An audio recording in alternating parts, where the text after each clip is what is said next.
देखिए स्टूडेंट्स, आज हम लोगों का टॉपिक है हीट एक्सचेंजर में LMTD। LMTD का फुल फॉर्म होता है लॉगरिथमिक मीन टेम्परेचर डिफरेंस। तो LMTD निकालने के लिए एक फार्मूला होता है। तो LMTD एग्जाम में आपसे पूछा जाएगा और उसके बेस पे न्यूमेरिकल पूछा जाएगा। तो सबसे पहले देखते हैं कि LMTD होता क्या है। ठीक,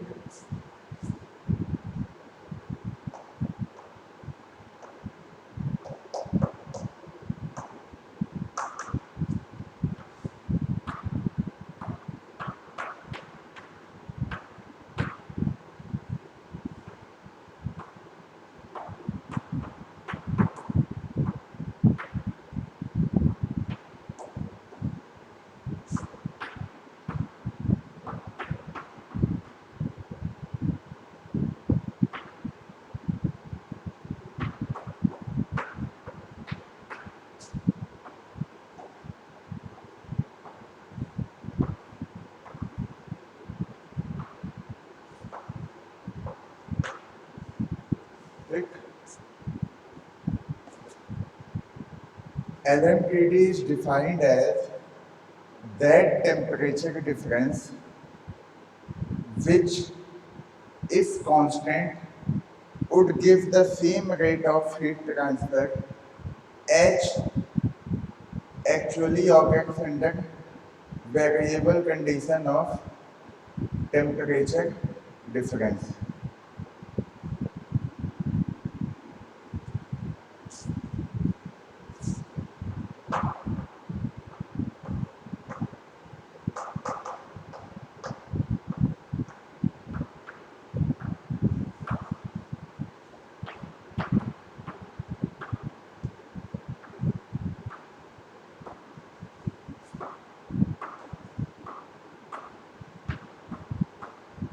LMTD, logarithmic mean temperature difference, is defined as that difference which, if constant, would give the which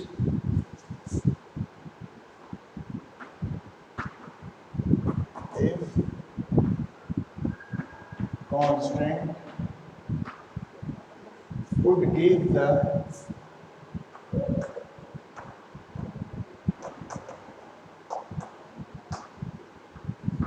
same rate which, if constant,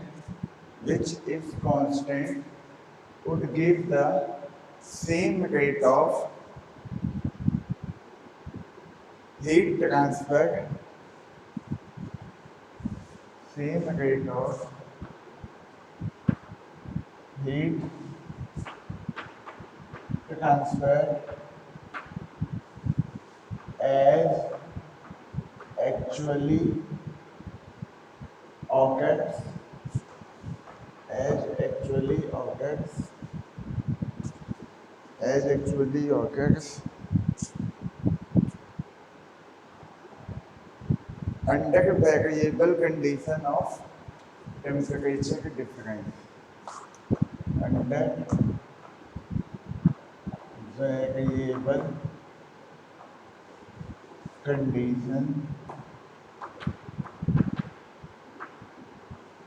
of temperature difference। उस दिन क्या कहते हैं, उस दिन आपको हीट एक्सचेंजर बता दिए थे, एक उसका क्लासिफिकेशन बता दिए थे। जैसे नाम लेंगे तो parallel flow heat exchanger, counter flow heat exchanger, cross flow heat exchanger, regenerator, recuperator, अलग अलग बेसिस पे पैरेलल फ्लो हीट एक्सचेंजर में क्या होता था, θ1 θ2 ये बताए थे। काउंटर फ्लो हीट एक्सचेंजर में क्या होता है, θ1 θ2 ये बताए थे। तो अब आगे उसके डिटेल में है, जिसके बेस पे हम लोग न्यूमेरिकल लगाएंगे, बट उससे पहले हम लोगों को LMTD जानना पड़ेगा। ठीक, LMTD क्या होता है? उसका फुल फॉर्म होता है logarithmic mean temperature difference. Is defined as that temperature difference which if constant would give the same rate of heat transfer as actually occurs under variable condition of temperature difference. Under variable condition of temperature difference कहने का मतलब क्या है कि LMTD क्या है? ऐसा temperature difference है। LMTD ऐसा टेम्परेचर डिफरेंस है जो कि अगर कांस्टेंट रहता है, LMTD में ऐसा टेम्परेचर डिफरेंस है जो कि अगर कांस्टेंट रहता है तो same rate of heat transfer देगा जैसा कि एक्चुअल में होगा under variable condition of temperature difference. अलग अलग कंडीशन के, अलग अलग टेम्परेचर डिफरेंस के कंडीशन पे LMTD जो होगा वो क्या होगा आपका? अगर कांस्टेंट रहता है टेम्परेचर डिफरेंस तो same rate of heat transfer देगा जैसा कि एक्चुअल में आपको same rate of heat transfer मिलेगा। वापस मैं बता रहा हूँ, LMTD में क्या होता है? अलग अलग कंडीशन टेम्परेचर डिफरेंस की, टेम्परेचर डिफरेंस के अलग अलग कंडीशन पे जो LMTD है उसमें टेम्परेचर डिफरेंस अगर कांस्टेंट रहता है तो LMTD आपको same rate of heat transfer देगा, same rate of heat transfer देगा जैसा कि एक्चुअल में होगा। इसी को हम कहते हैं LMTD, ठीक, लॉगरिथमिक मीन टेम्परेचर डिफरेंस। अब देखिए LMTD आपको लिखना होगा अलग अलग के लिए, ठीक, जैसे कि logarithmic mean temperature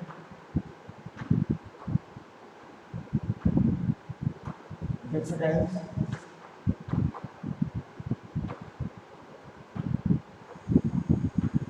for parallel flow, for parallel flow heat exchanger, heat exchanger।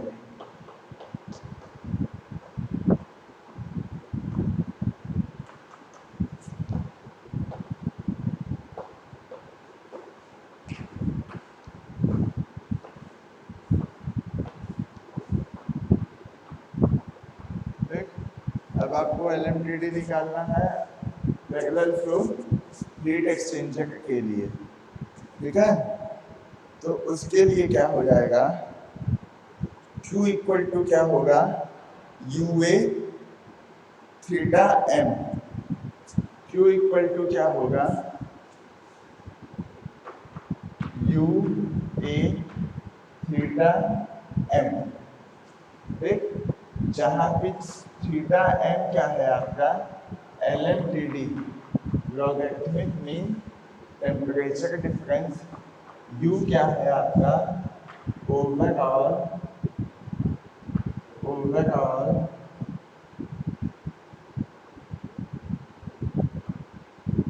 Heat transfer coefficient.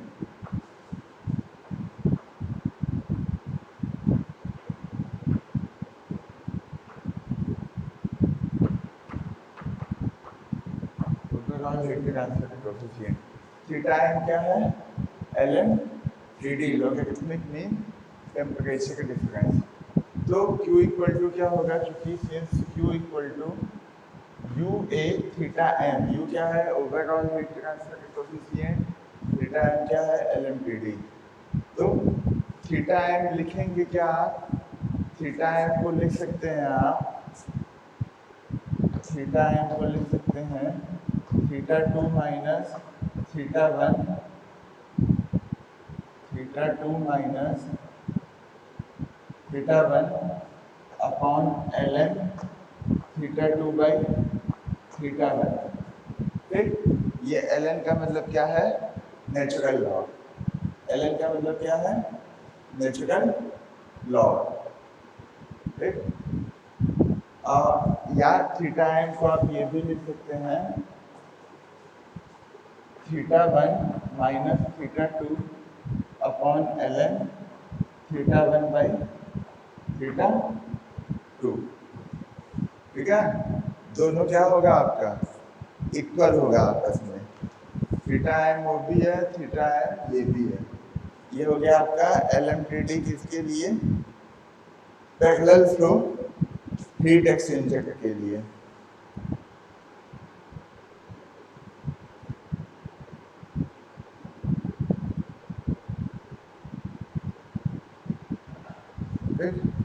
अब क्या है, देखिए यहाँ पे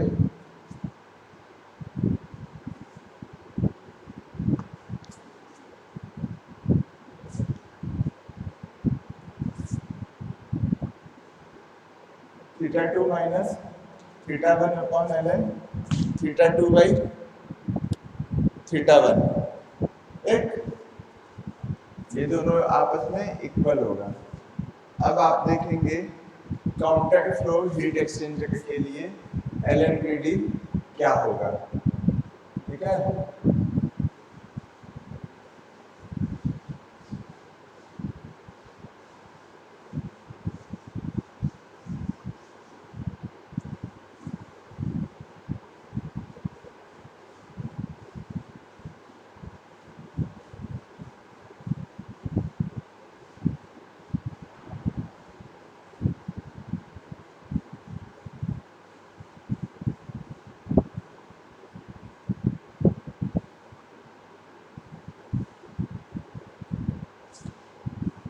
LMTD for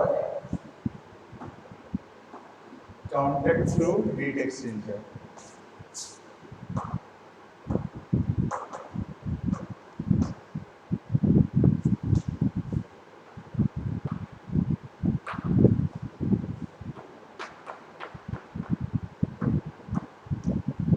दोनों के लिए जो फॉर्मूला होता है, दोनों के लिए जो फॉर्मूला होता है वो आपका सेम होता है, उसमें कोई अंतर नहीं होता। Since Q equal to U A theta M, तो थीटा एम क्या हो जाएगा?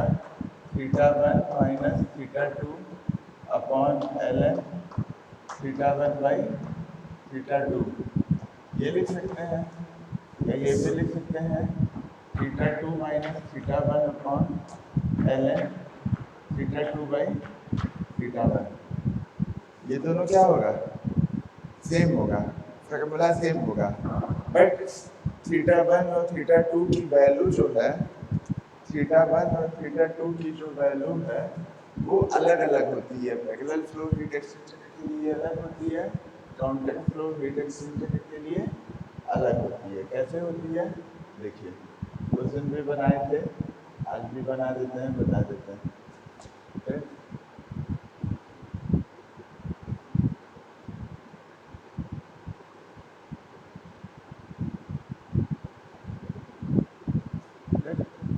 ये आपका जो हीट एक्सचेंजर है ये वाला, ये है आपका पैरेलल फ्लो हीट एक्सचेंजर। ठीक, और ये वाला जो है ये आपका है कॉन्टैक्ट फ्लो हीट एक्सचेंजर। ठीक, ये पैरेलल फ्लो हीट एक्सचेंजर का ये कॉन्टैक्ट फ्लो है। यहाँ से क्या जाएगा? हॉट फ्लूइड, यहाँ से क्या जाएगा? Cold fluid. ठीक, पैरेलल फ्लो हीट एक्सचेंजर में जो फ्लूइड मोशन का डायरेक्शन होता है वो क्या होता है आपका? सेम होता है, एक ही दिशा में फ्लूइड मूव करता है। तो हॉट फ्लूइड है तो ये कौन से टेम्परेचर पे होगा? एंट्री पे TH1, एग्जिट पे TH2। कोल्ड फ्लूइड है तो ये क्या होगा? TC1, ये क्या होगा? TC2। अब यही जो चीज है TH1 माइनस TC1, यही आपका क्या है? थीटा 1। और ये जो चीज है TH2 माइनस TC2, ये आपका क्या है? थीटा 2। ऐसे ये देखिए काउंटेक्ट फ्लो में ये जाएगा हॉट फ्लूइड आपका और ये जाएगा आपका कोल्ड फ्लूइड। ठीक, हॉट फ्लूइड का एंट्री पॉइंट पे टेम्परेचर होगा TH1, एग्जिट पे TH2। कोल्ड फ्लूइड का एंट्री पॉइंट पे TC1, एग्जिट पॉइंट पे TC2। यहाँ थीटा 1 देखेंगे तो ये आपका हो जाएगा थीटा 1 और ये हो जाएगा आपका थीटा 2। देख लीजिए ध्यान से। एक तो काउंटेक्ट फ्लो हीट एक्सचेंजर के लिए ये।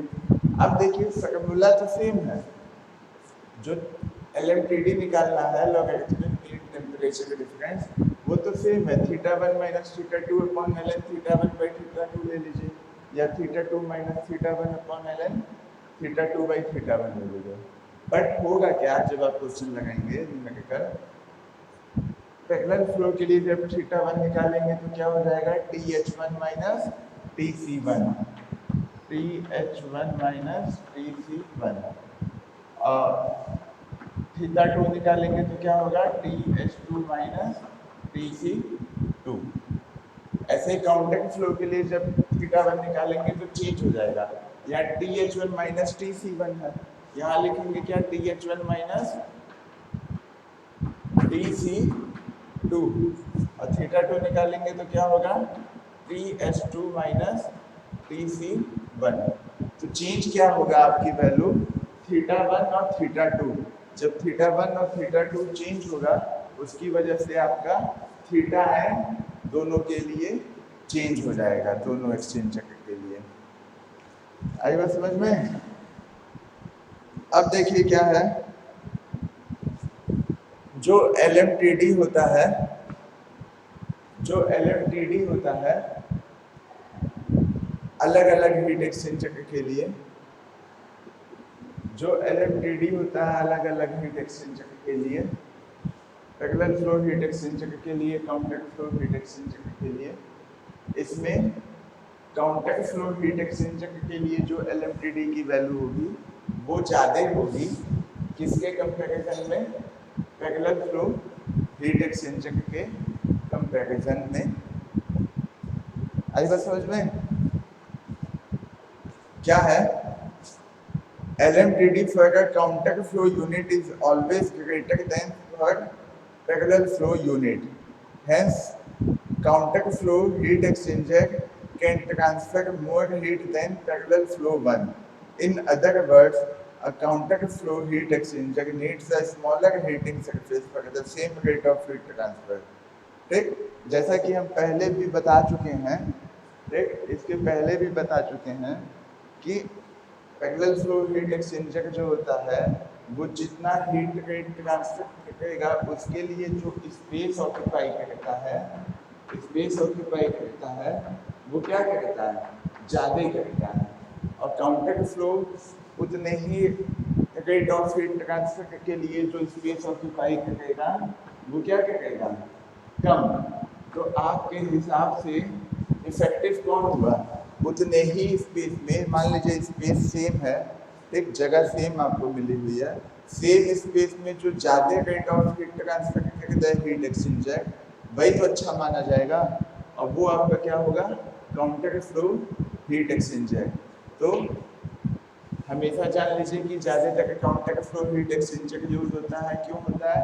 क्योंकि ये स्पेस कम ऑक्यूपाई करता है, same rate of heat transfer. मान लीजिए हीट ट्रांसफर मान लीजिए 100 किलो जूल करना है, ठीक, 100 किलो जूल हीट को ट्रांसफर करना है, तो पैरेलल फ्लो हीट एक्सचेंजर है वो मान लीजिए आपका 200 मीटर स्क्वायर एरिया लेता है, जगह लेता है जहाँ पे आप लगाए हैं, इंस्टॉल किए हैं। तो काउंटर फ्लो हीट एक्सचेंजर हो सकता है आपका 150 मीटर स्क्वायर का। तो 150 मीटर स्क्वायर लेगा तो क्या होगा, उतना ही रेट ट्रांसफर किया, बट जगह उसने क्या लिया, कम लिया। तो आप किसको लगाओगे, काउंटर फ्लो हीट एक्सचेंजर को।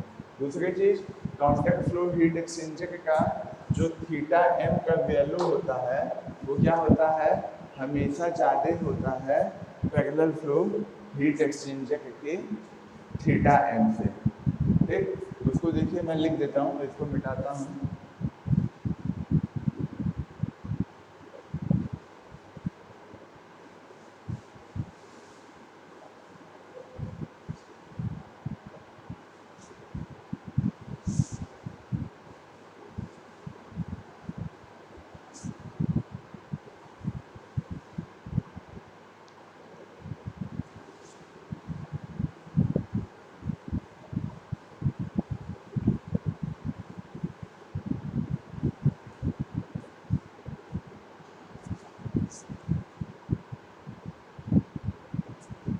Logarithmic mean temperature difference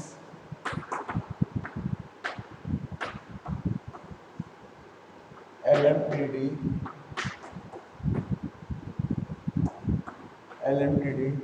for counter flow heat exchanger is always greater than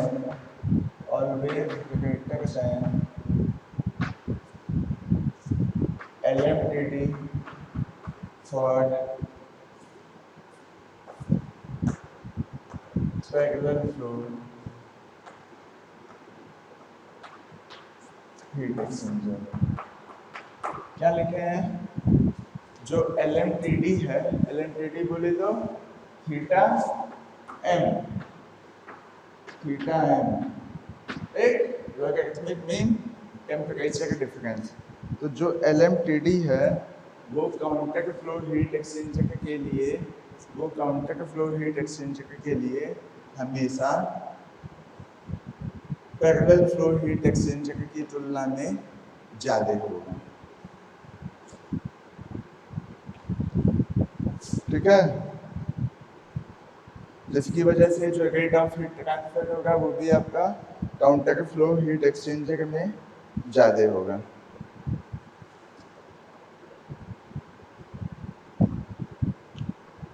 उसके बाद देखिए फाउलिंग और स्केलिंग।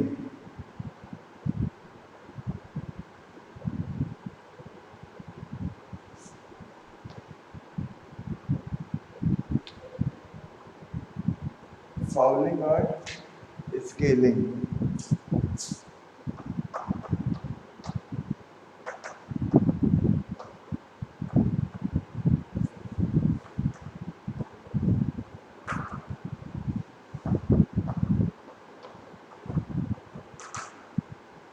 फाउलिंग और स्केलिंग, जैसे कि नाम से ही समझ में आएगा फाउल, फाउल माने कोई गलत चीज।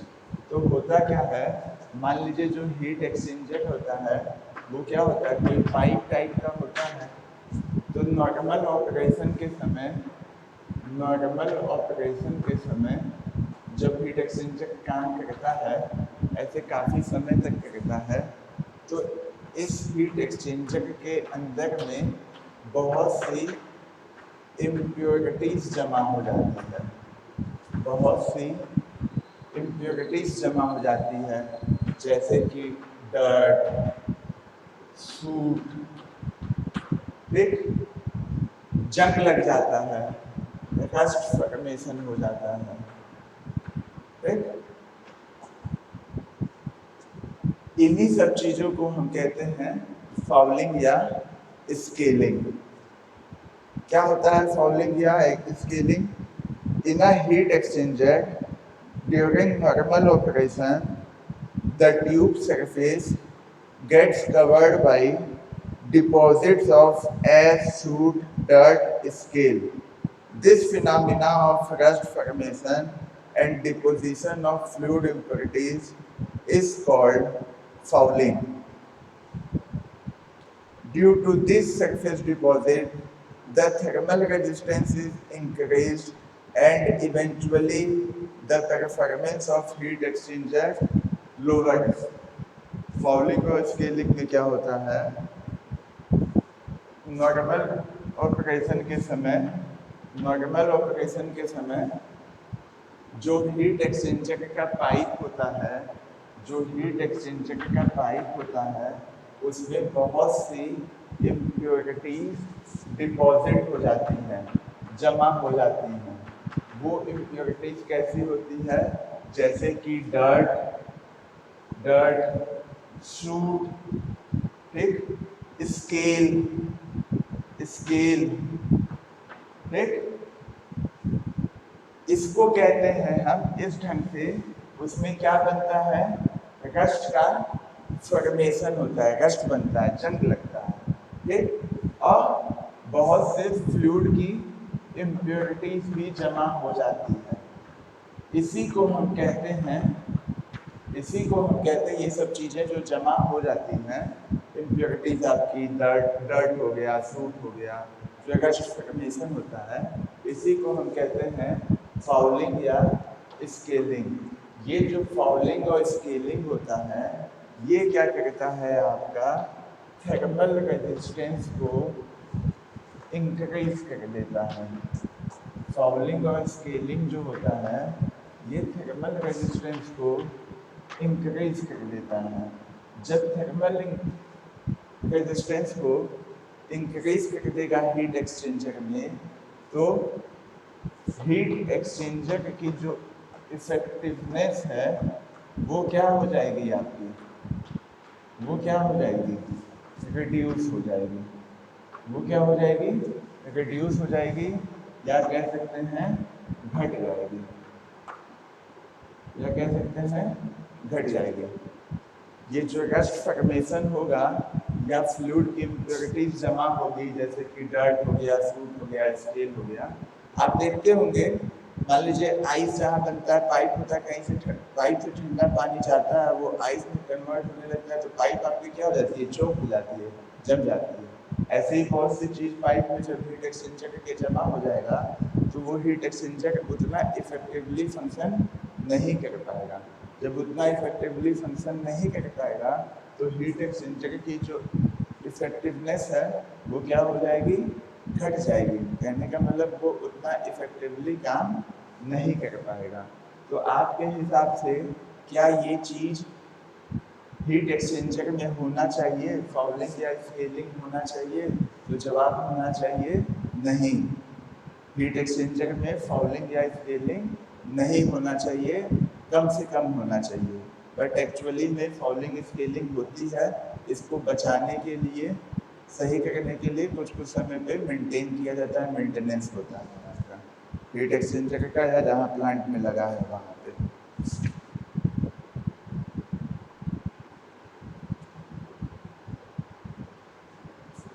अब आ जाइए, दूसरा टॉपिक है फाउलिंग फैक्टर।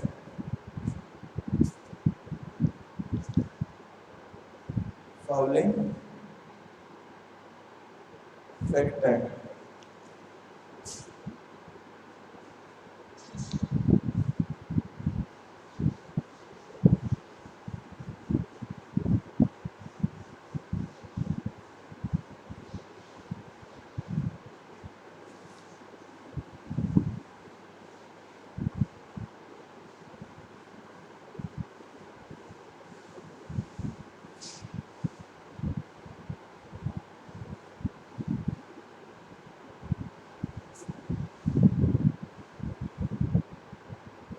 फाउलिंग फैक्टर का दूसरा नाम है स्केलिंग फैक्टर भी कह सकते हैं।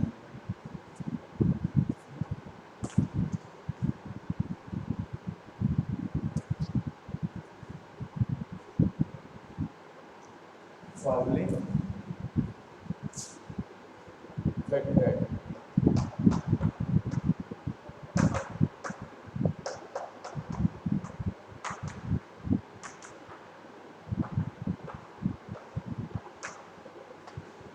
the reciprocal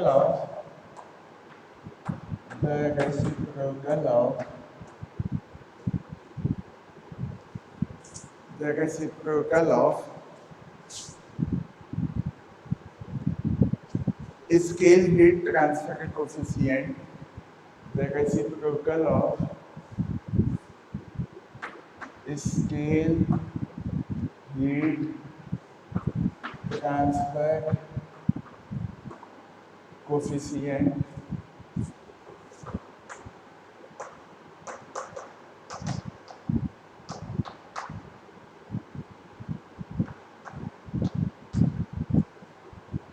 is known as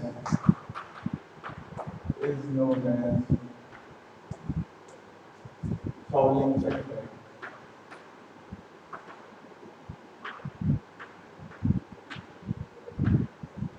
The reciprocal of scale heat transfer coefficient is known as Fouling factor. जो स्केल हीट ट्रांसफर कोफिशिएंट होता है, जिसको कि हम स्मॉल h सफिक्स s से डिनोट करते हैं, उसी का उल्टा जो होता है, रेसिप्रोकल होता है, उसी को हम कहते हैं fouling factor.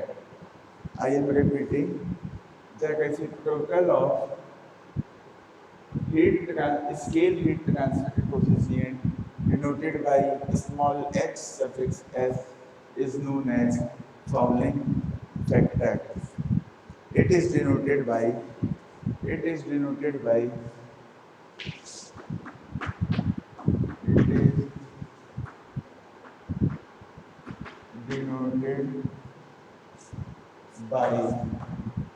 Capital I suffix f। तो क्या लिख सकते हैं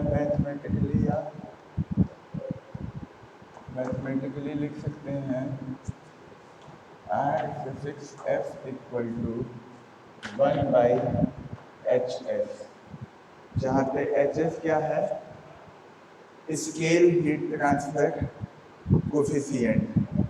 और फाउलिंग फैक्टर की यूनिट होती है metre square degree Celsius per bar. Unit of fouling factor is metre square degree Celsius per bar. ये फाउलिंग फैक्टर का आपका यूनिट होता है।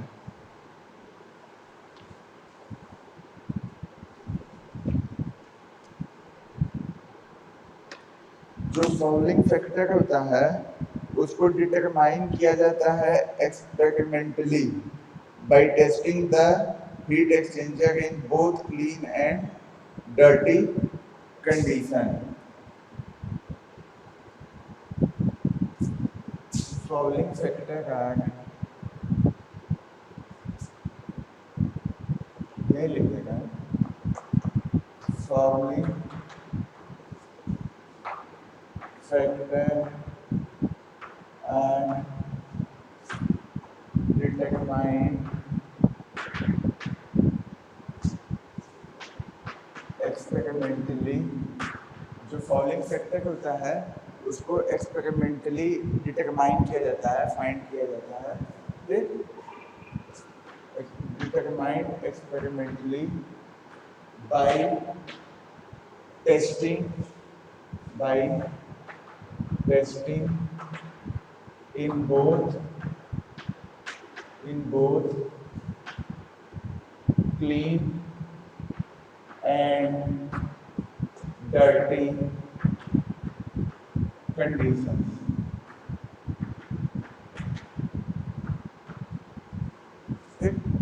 जो फाउलिंग फैक्टर होता है उसको एक्सपेरिमेंटली डिटरमाइन किया जाता है टेस्ट के द्वारा, किन कंडीशन में, क्लीन और डर्टी कंडीशन में, उससे हमको फाउलिंग फैक्टर मिल जाएगा। Thus, fouling factor is defined as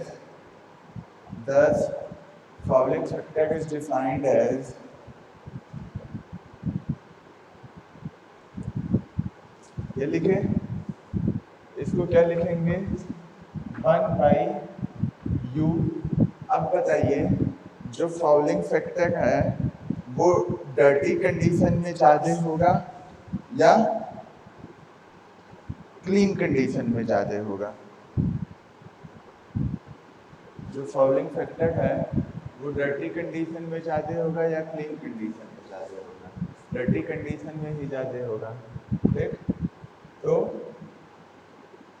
U by dirty 1 by U dirty minus 1 by U clean. ठीक, तो ये आपका हो जाएगा fouling factor.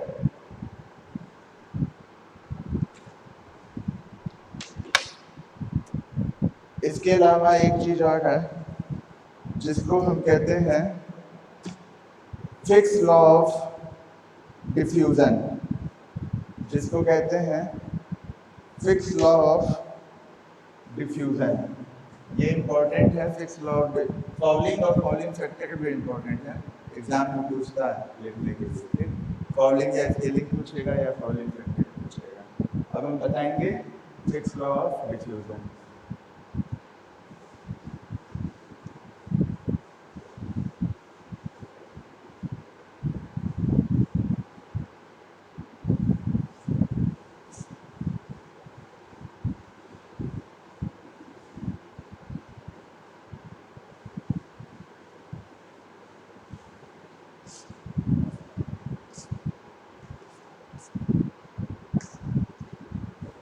Fixed law of diffusion describe how particles under random thermal motion tend to spread from a region of higher concentration to a lower concentration.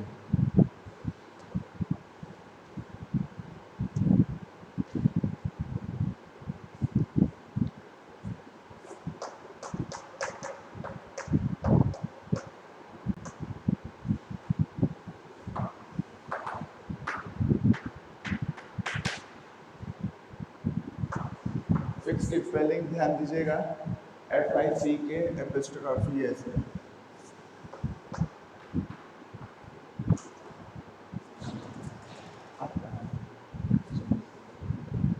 ठीक है, ये चीज़ मैं नेक्स्ट वीडियो में बताऊंगा। आज के लिए इतना ही। Okay, thank you.